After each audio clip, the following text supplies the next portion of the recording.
Today's video is about how hate is all part of the game. We all play this game called life, if you get what I'm saying. All jokes aside, we do play a game called life. We walk around in it every single day. We play the character. We're in the game. Hate is just a guaranteed part of it. You're gonna have to deal with it no matter what the circumstances, situation, whether it's good or bad, positive, negative, in the middle, it doesn't matter.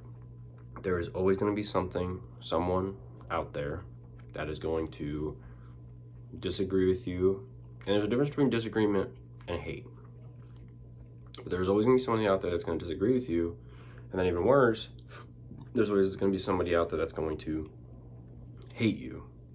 Whether it's just the way you look, literally, that is a thing. As much as people don't really realize it, the way you look can actually be a factor of why people hate you. If you have a certain look, and it could be something you're born with, you look a certain way, you will automatically get put into a negative category. It's happened to me before. People will look at you, analyze you for milliseconds, and then make an opinion. That's why first impression is such a good thing. Problem is, some people are so like, either I don't know if the word's antisocial or if they're so just against people in general, or they just have such a closed mind that when they see you in milliseconds, they won't even give you a chance to speak. They already have the story behind your character, and you haven't even said a single word. So really the moral of the story is literally just do your thing. Do what you want to do, because no matter what you do, whether it's good or bad, somebody out there is going to hate on you. People will hate on me for making these videos, even though I'm doing it out of the goodness of my heart. I'm doing it to help people. I want people to I'm not saying see through my lens, but just look at life in a different way. Look at it as a way to like be thankful that you're here, because it is such a blessing that you're here. And this isn't like me just like spewing bullshit. It really is. So it's better to acknowledge the fact that it is a miracle that you're on this earth and you get to live it.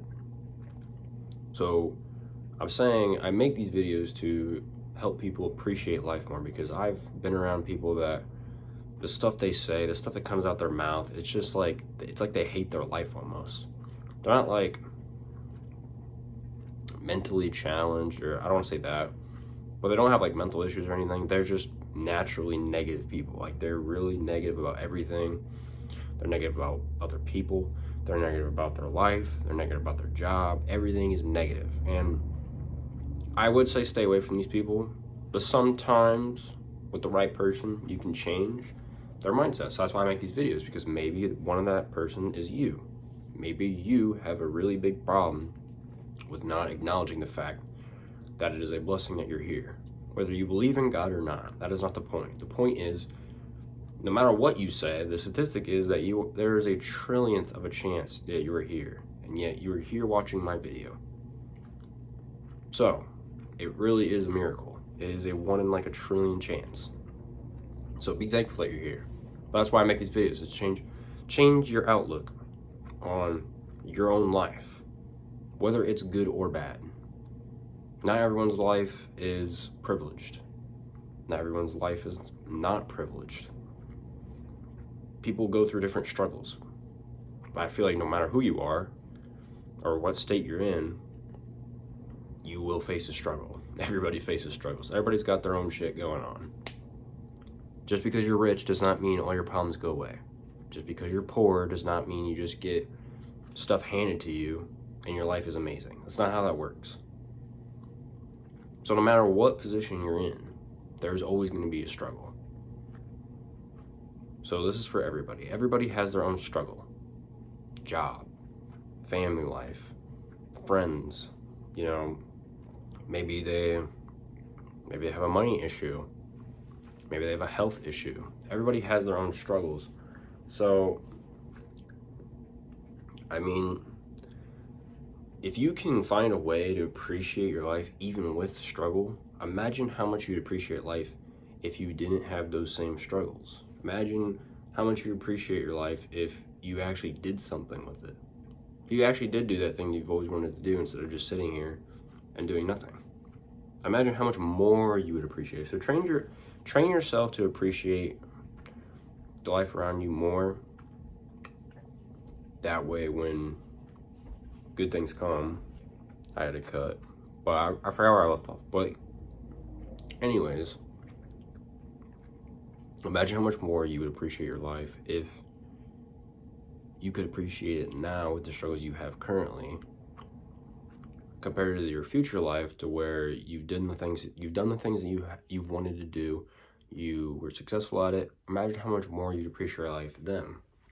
Some people might disagree with me and say that you'll take you'll take it for granted, but no, that's you who will take it for granted, not everybody.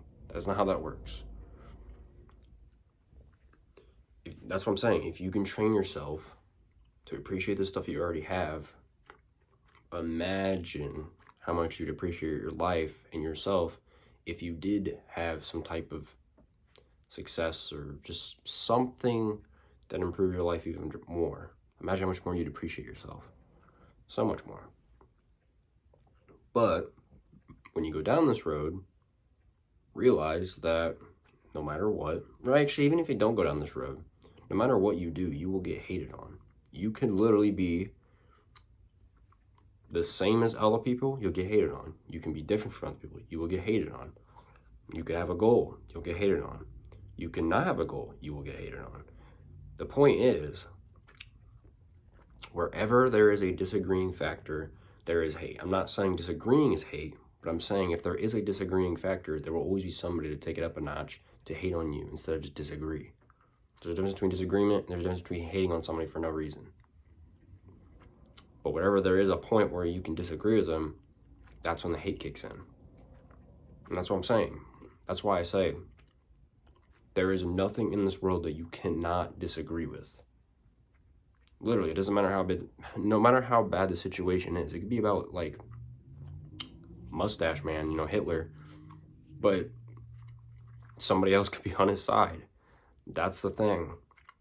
Anything with a disagreeing factor, there will be hate. So just get used to it. Train yourself to get used to it. Train yourself to use it more as a way to discipline yourself and just stay on the right track, because if you're getting hated on, you're going down the right path. If everyone's agreeing with you and everybody is telling you to be comfortable or whatever it is, it's not necessarily a bad thing, but it can be a bad thing if you're not getting any hate, because that means that you're not really standing out. You're not really different. Now, I did say that you can be the same as others and still get hate, which is true. You can. But it's less likely than if you stand out from the crowd. The more you stand out, the more hate you're going to get, no matter where you're at. School, work, social media. The more you stand out, the more hate you will get. The more you stay within the crowd, the less hate you get. But you are still pretty much guaranteed to get hate no matter what. Unless you just coop yourself up in your room all day and you never leave. But there could still be somebody out there that knows who you are, they know what you're doing, and they hate on you for that. So that's what I'm saying. No matter what you do in this life, hate is just a part of it. You gotta get used to it. So it's better to train yourself to get used to it rather than taking everything so personal. I've talked about that before too. Don't take stuff personally. No matter even if it is, don't take it personally. Just get used to hate. Use it as an advantage. Think of it just in a more positive way. That way you can benefit from it, rather than let it hit you hard and then it just stops you from everything you want to do in your life. I'm telling you, even your parents sometimes will hate on you. If you have a goal and you say this to your parents, there is a chance that they will disagree with you really wholeheartedly, and sometimes it could lead into heated debates or heated arguments. And that's another thing I think is a more form of hate. I think people kind of lost the respect when disagreeing nowadays. Everybody thinks that every disagreement has to turn into a screaming match. It should not be like that. It should never have been like that. It's okay to disagree, but lower your voice when you're talking. It is not that hard. Shut up. Stop talking so much. Stop screaming. Speak at a normal level. This is stuff you learn when you're like little kids. So when you see 50-year-old people doing it, 30-year-old people doing it, there is literally no reason for you to raise your voice. I should make a whole video on that. There is literally no reason that you should raise your voice unless crying for help, or you're at like some type of sports game or some big show. Other than that, I really don't know. Or I'll say this, having fun with friends. Sometimes, like I'll give an example. If you're hiking out with your boys, right? You reach the top of the mountain, it might feel good to scream a little. But in those situations, it's not bad. Anything else though, especially arguments, I don't care how heated the argument is, you should never, ever raise your voice. Especially in disagreements, because the tension is already high. So you screaming and yelling, trying to get your point across, it does not work. You know it doesn't work because the person just walks away. They either walk away or they scream back at you. So they're not listening. Speak at a normal level, and I feel like people will respect you even more if you do that. I should make a whole other video about that, because I think people nowadays have a huge issue with that. They have a huge problem with raising their voice. I see it all the time. People my age, people older than me, younger. Obviously, it's more common with like younger, but that's what I'm saying. But the problem is, you don't grow out of it. I feel like if you're 50 years old, you should learn by that time that screaming does nothing. Obviously, you didn't learn anything. But yeah, but just understand that hate is all part of this life that you have. Learn to just use it as a good thing. Like, learn to use it positively, because there's always gonna be somebody out there against you. And just stay in your lane, stay on the thing you want to do, and just do your own thing. Don't worry about anybody else. If they're taking time out of their day to hate on you, that means they have nothing going on in their life. They have to have something to do. It's just a shame that they're not intelligent enough to find something else to do that's actually, beneficial to them, but there's always losers like that. But that's all I really wanted to say. Hate is just all a part of the game of life. You just gotta get used to it, use it to your advantage, and as always, life's too short to make a change.